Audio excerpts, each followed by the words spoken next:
सभी भक्तों को जय श्री राम।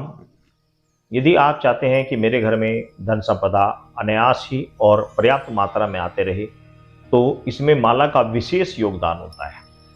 आपने बहुत सारे भक्तों को देखा होगा कि वो अपने गले में माला धारण करते रहते हैं। संत महापुरुष तो सदैव अपने गले में माला धारण करते रहते हैं। अब संत की बात आती है तो संत की बात एक ये भी आती है कि बहुत सारे व्यक्ति कहेंगे कि वो इतने सारे माला पहन के रखते हैं लेकिन वो धनवान तो बन नहीं पाते, वो हमेशा कंगाली बने रहते हैं। लेकिन भाई वो पैसे से धनवान हो ना हो, पैसे से धनवान हो ना हो, लेकिन वो अपने अंतरात्मा से धनवान होते हैं। लेकिन गृहस्थ में व्यक्ति यदि इन मालाओं को धारण करता है, अब वो माला भी किस प्रकार धारण की जाती है ये भी विशेष और सोचने की बात होती है। कारण क्या होता है कि आपने मार्केट से माला खरीदी और खरीद कर उसको ऐसे ही पहन ली तो वो कोई फल नहीं देती। इसीलिए कुछ साधे संत महात्मा, कुछ ढोंगी लोग अनेकों माला पहन के रखते हैं लेकिन उनका फल उन्हें नहीं मिल पाता। तो यदि आप भी चाहते हैं कि मेरे घर में धन पर्याप्त मात्रा में धन आता रहे, तो आपको कुछ मालाएं हैं जो मैं बता रहा हूं उनको ले लेना चाहिए, जिनको सिद्ध करके आपको धारण करना चाहिए। वो मालाएं कौन कौन सी होती हैं आइए जानते हैं। पहले नंबर पर आती है रुद्राक्ष। यदि रुद्राक्ष आप लेकर आए हैं तो रुद्राक्ष को पहले सिद्ध करके आप उसको धारण करें। ये भी बताऊंगा किस प्रकार सिद्ध करनी चाहिए। और दूसरे नंबर पर आती है मोती की माला। मोती कौन सी? सच्चे मोती की। सच्चे मोती की माला यदि आप धारण करते हैं तो भी आपके घर में अनायास ही लक्ष्मी खींच चले आती है। और तीसरे नंबर पर आती है तुलसी की माला। तुलसी की माला यदि आप धारण करते हैं, बहुत सारी लड़कियां माता बहनें तुलसी की माला पहनती हैं। तुलसी की माला पहनने से भी लक्ष्मी अपने आप ही खींची चली आती है, क्योंकि तुलसी माँ लक्ष्मी का ही स्वरूप है। तो ये तीन तरह की माला यदि आप धारण करते हैं तो आपके घर में अनायास ही अपने आप ही लक्ष्मी आपके पास खींची हुई चली आती है। और ये एडवाइजर मैं बहुत सारे भक्तों को देता भी हूँ कि आपको ये माला हमेशा धारण करनी चाहिए। इनमें से एक ना एक माला अवश्य धारण करनी चाहिए। अब आती है बात कि इनको सिद्ध कैसे और किस प्रकार किया जाए। तो उसके लिए क्या होता है, इसको पहले तो लाकर आप जल और गंगा जल से शुद्ध कर लीजिए।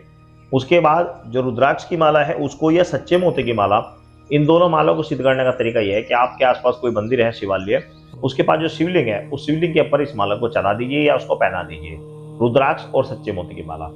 रात भर वहीं पहनिए, उसको रात भर वहीं छोड़ दीजिए। सुबह आकर दूध चढ़ाकर आप उस माला को निकाल लीजिए, वह सिद्ध हो गई। इसमें कोई मंत्र पढ़ने की आवश्यकता नहीं है।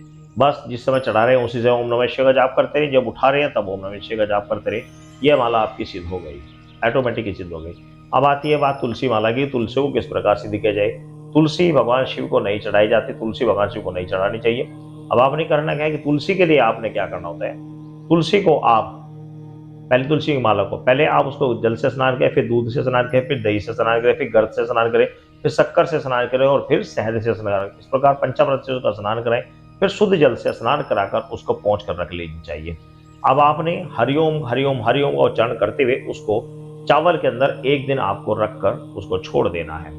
अगले दिन उस माला को निकालें और शुद्ध जल से उसको धो लें और हरिओम हरिओम का उच्चारण करते हुए उसको आप धारण कर लें, बस। लेकिन ज्यादा से ज्यादा आपको सारे कार्य करते समय हरिओम हरिओम हरिओम का जाप करते रहना चाहिए।